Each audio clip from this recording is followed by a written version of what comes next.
গুরাপে 2024 সালে সারা ভারত ক্ষেত মজুর ইউনিয়নের ধনিয়াখালী ব্লক কমিটির দ্বিতীয় সম্মেলন অনুষ্ঠিত হয়। কমরেড অলোক লাহা, কমরেড প্রশান্ত গোস্বামী, কমরেড বাবলু টুডুর মঞ্চে। ধনিয়াখালী ব্লকের মোট 18টি অঞ্চলের মধ্যে 17টি অঞ্চল থেকে মোট 123 জন প্রতিনিধিত্ব করে এই সভায়।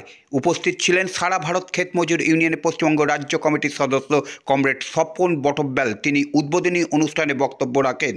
এছাড়াও উপস্থিত ছিলেন হুগলি জেলার সম্পাদক রামকৃষ্ণ রায়চৌধুরী এবং উপস্থিত ছিলেন রাজ্য কমিটির সদস্য ও পান্ডুয়া বিধানসভার প্রাক্তন এমএলএ আমজাদ আলী। সম্মেলনে 37 জনের কমিটি নির্বাচিত হয়।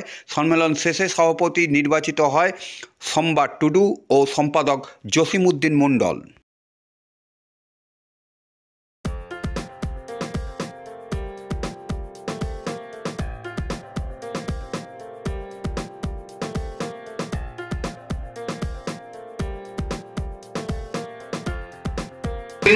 অতএব এটা বুঝে নিন, যারা ভেবেছিল লাল ঝান্ডাকে দূরবীন দিয়ে দেখতে হবে, তাদের বুকে কেমন কাপড় ধরবে। এই লাল ঝান্ডা রক্ত বীজের ঝাড়, মানুষের মনের মধ্যে লালিত হচ্ছে।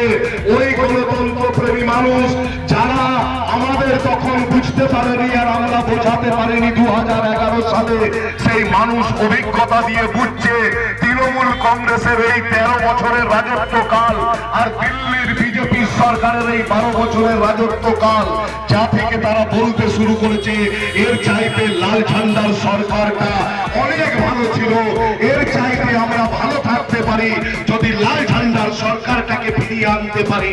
তাই তারা আবার প্রস্তুতি নিচ্ছে এই লাল ঝান্ডার ভিতকে মজবুত করতে, এই লাল ঝান্ডার ছাতার নিচের ভিড়কে আরো বেশি সংখ্যায় বাড়াতে।